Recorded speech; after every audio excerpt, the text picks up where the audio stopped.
coming your way. Live from the Hey Qween studios in Hollywood, California, it's Comedy Queens, starring ARISCE WANZER, Andrew Johnston, with appearances by Lady Red Couture, Teddy Margas, and now please welcome your host, Jonny McGovern.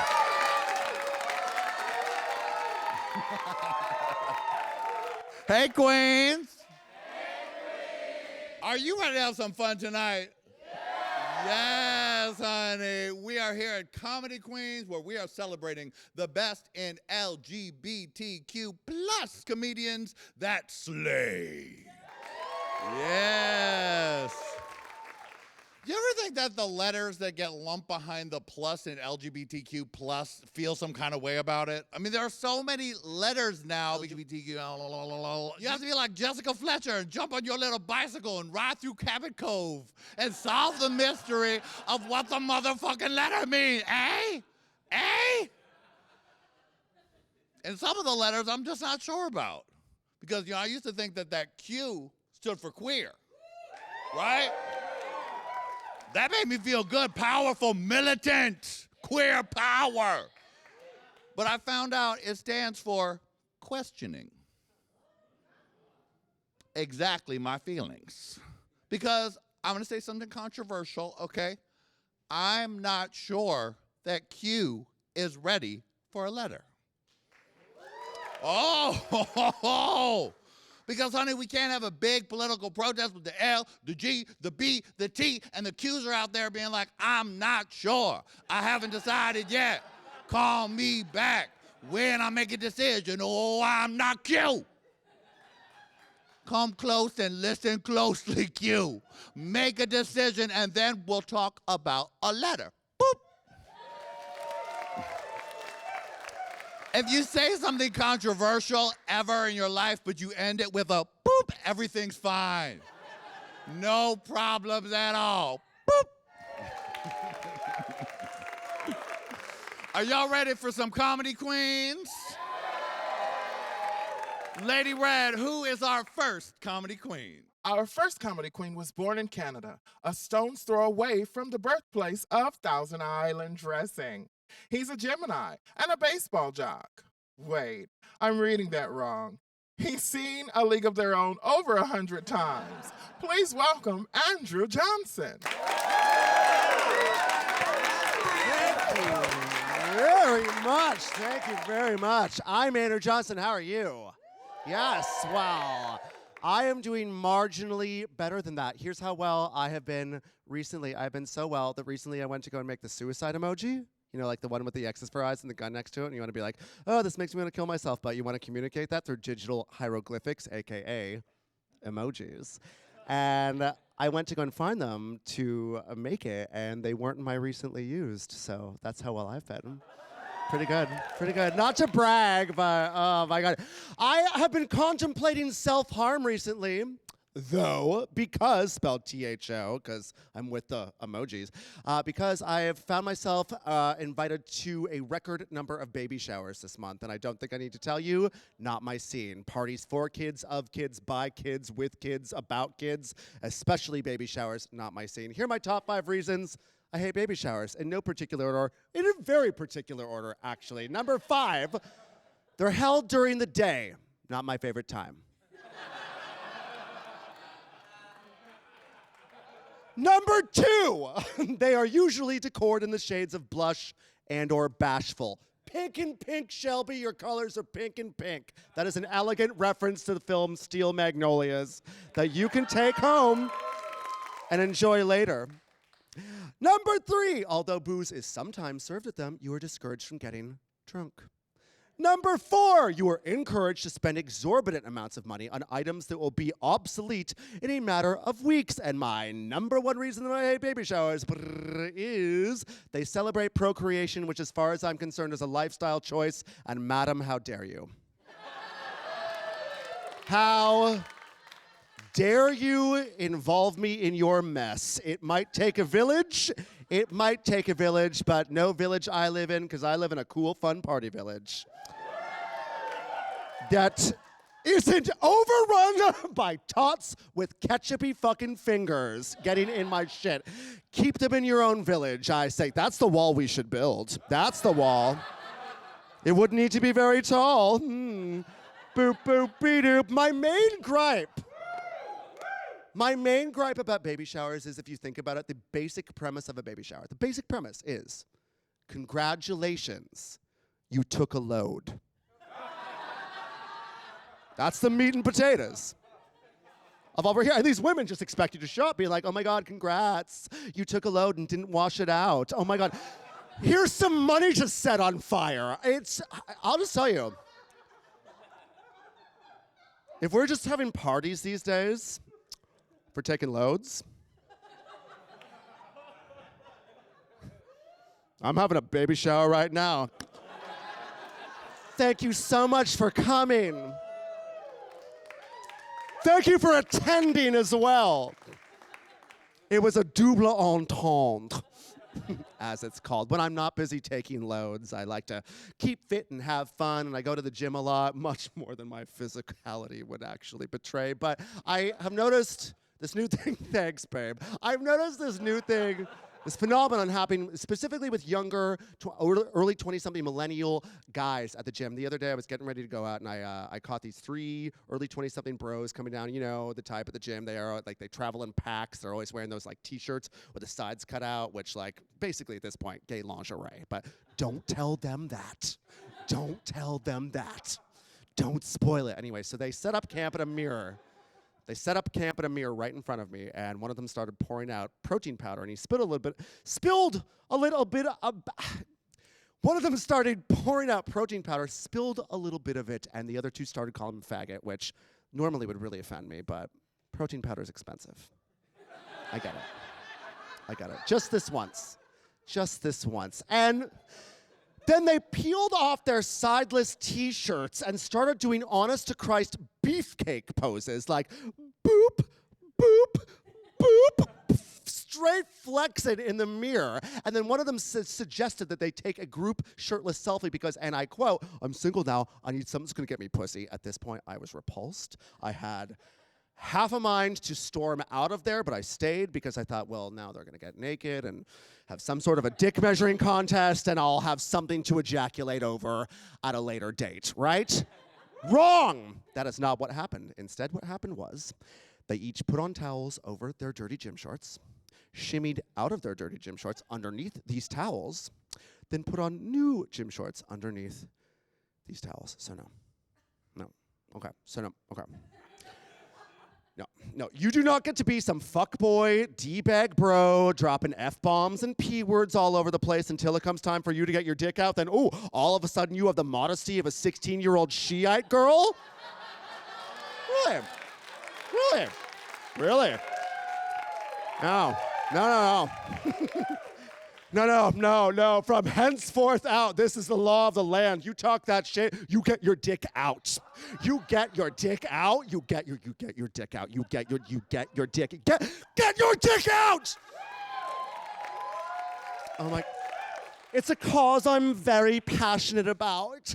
Oh my God. Anyway, as perhaps not the only gay male comedian you'll see tonight, but certainly the most alpha.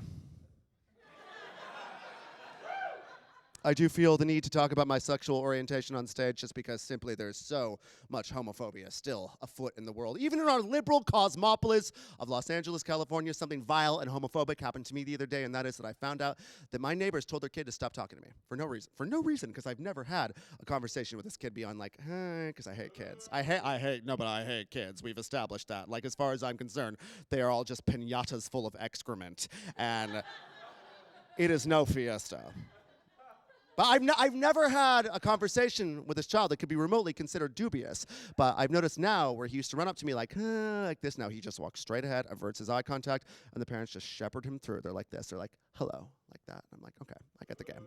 Yeah, I get the game. Here's what happened. These people have told their kid to stop talking to me just because I'm gay, which is so offensive. It is so offensive to me. I need to qualify why I'm offended. I'm not offended. Why maybe you're offended.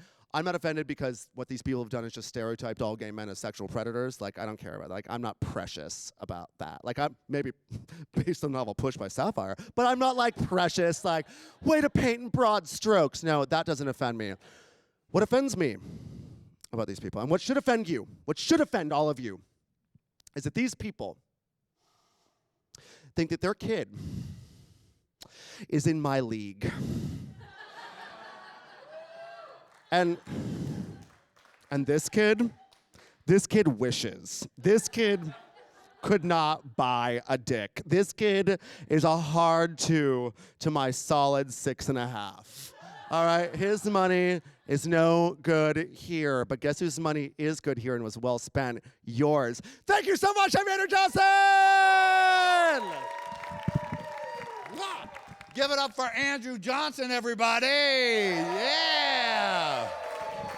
Ooh, that was good. Yes, it was, honey. How do you like this Hey Qween sign? Pretty fancy, right? You know, it's funny, I named my show Hey Qween because that was something I like to say to any of the letters, the LGBTQIA+, any of the letters I feel like I can relate to by saying, Hey Qween. You know that, right? It's just sort of very, very friendly, very relatable, like, hey, Qween, hey, Qween, hey, Qween. You don't even have to actually say the words, hey, Qween. You can just be like, wah, wah, wah, wah, wah, wah, wah, wah, wah. Everybody likes that. The only people that don't like it are the sad part of our community who are the mask for mask gays. The dreaded mask for mask gays. Active lifestyle, mask for mask. Because when you say, hey, Qween, to them, they're like, hey, buddy, hey, cool, dude. I'm not a queen, okay? I understand what you're trying to say, queen, whatever, but I am not a queen, so please don't address me queen, okay? And you know what I say to that, don't you? Hey, Qween!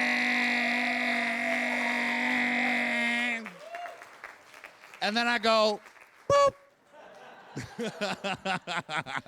What do you say when they're really, really queening? Oh, wait a minute, it's our bartender, Teddy, everybody. Oh, my goodness, Teddy, you're very busy over there. I am cleaning straws because now we have to reuse them because of the turtles. Oh, you gotta do what you gotta do. You gotta do what you gotta do. That's part of my side work, girl. That's right. Teddy, what is our comedy cocktail for tonight? Ooh, girl. This is our comedy cocktail, and let me tell you something. She a mess. Oh. I call her the grinder queen. Now, I could tell you what's in it, but then when she show up, she ain't gonna have what's in it. There ain't gonna be one in her. You know what I mean? Because let me tell you something, girl. She don't look like her profile picture.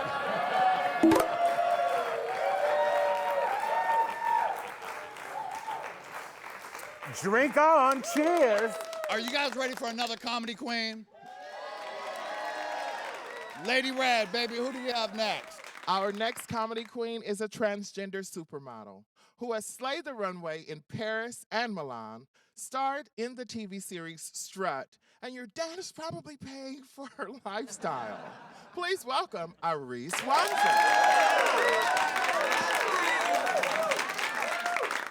This thing is on here for men. Good, you can hear me. Jesus, not born men. men. You're like, just keeping it real. We're keeping it real. How is everybody today? Don't I look glamorous? Yeah, I love that you almost have to agree whether you like it or not. I look like a green card. Just beautiful and expensive.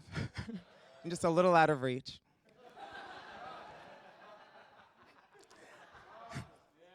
Just keeping it real, kids. Next on Untucked, me if the country keeps going in the way it's going. Bitch, I'll be identifying as male and white. Honey, let's really talk about it. Like, there are kids in cages, right? Yeah, totally. I know, not funny, not funny. You know what is funny? I'm also in a cage, but someone pays me. That's right. I am talking about sex work, guys. That's right. This is Hey Qween. Yeah, this is Hey Qween. We can talk about sex work. So I've been a sugar baby the better half of, I don't know, the past 20 years. Right? I know. Some weird stuff. I know a lot of your dads. You think I don't? I do. I do. And a lot of people they frown on sex work. They frown on like prostitutes. They frown on pole dancers, all that jazz, when a lot of them are housewives. Girl, how'd you get him agree to get you that couch? I think you probably did some work. I don't think you earned that by cleaning the house, bitch. I was like, I'm keeping it real. I think you were on your knees like everyone else.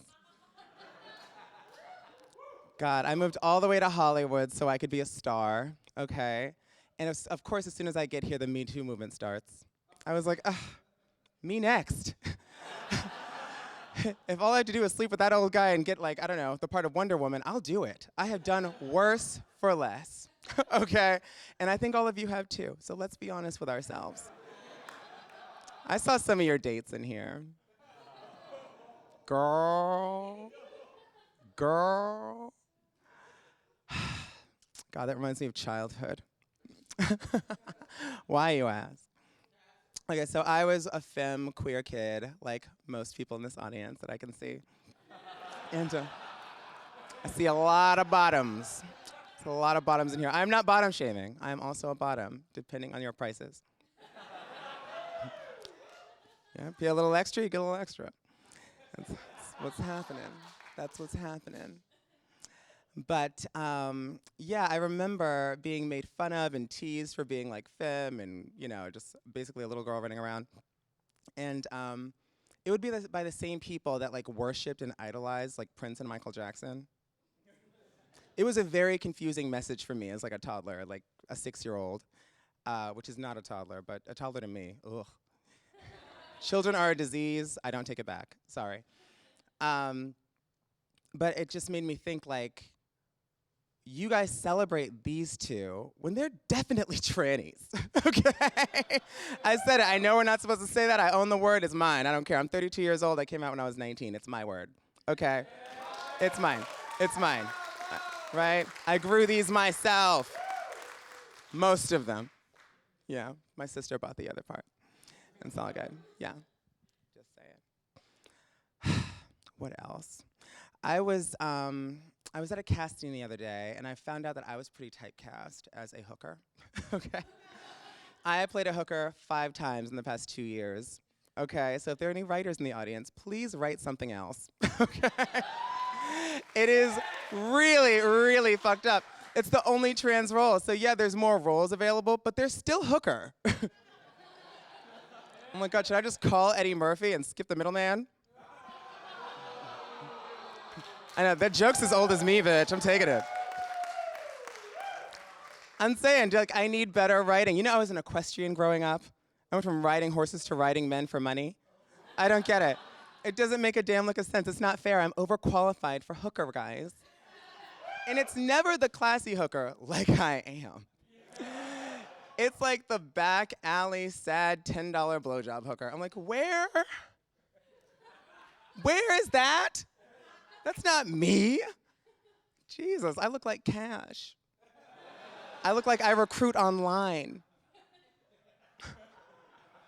God, they find me with phones, guys. They don't find me on the street, okay? Not that there's anything wrong with that, but I'm saying it just doesn't translate. That's all I was getting at. So I'm dating. Yeah, I know. 32 years old, of color, trans, dating. You can imagine how shitty that is. You're a fetish for a lot of guys. Some guys want to be you, which is really fascinating. They're like, I want to wear your panties. And I'm like, This is why I have sugar daddies. Because at least before I was getting paid for this. It's true. Like now, like, oh, this is for free. So I think I'm not going to date anymore. Yeah. This is me taking myself off the market publicly. Just if you weren't entirely clear where I was going with that, that's where I was going with that. So, everyone's aware of what trans people are, correct? Yes? There's one right in front of you. Yay. All right, so I have two friends, trans man and trans woman. If you don't know what those are, you can exit out of this and go to Google real quick and come right back. That's exactly what you can do. You better go educate yourself. There are different types of people in the world than you. Anyways, so I have two friends, trans man and a trans woman, so it's both sides of the coin, and they got invited to a gender reveal party.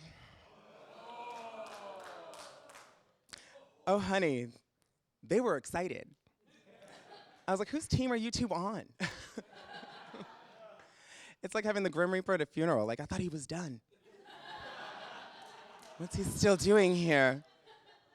And they were so excited when they'd made their guesses. They're like, I guessed it was a girl. Like, I guessed it was a boy. I'm like, I think both your parents were wrong. So why are you attending this party? It was a really fucking confusing conversation, needless to say.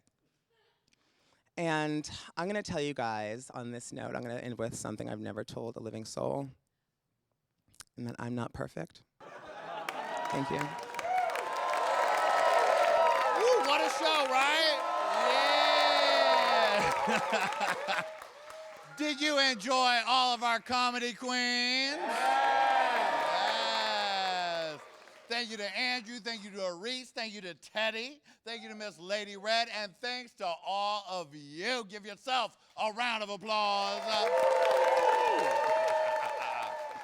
And from all of us here at Comedy Queens, we want to say, bye, Queens. See you later, baby.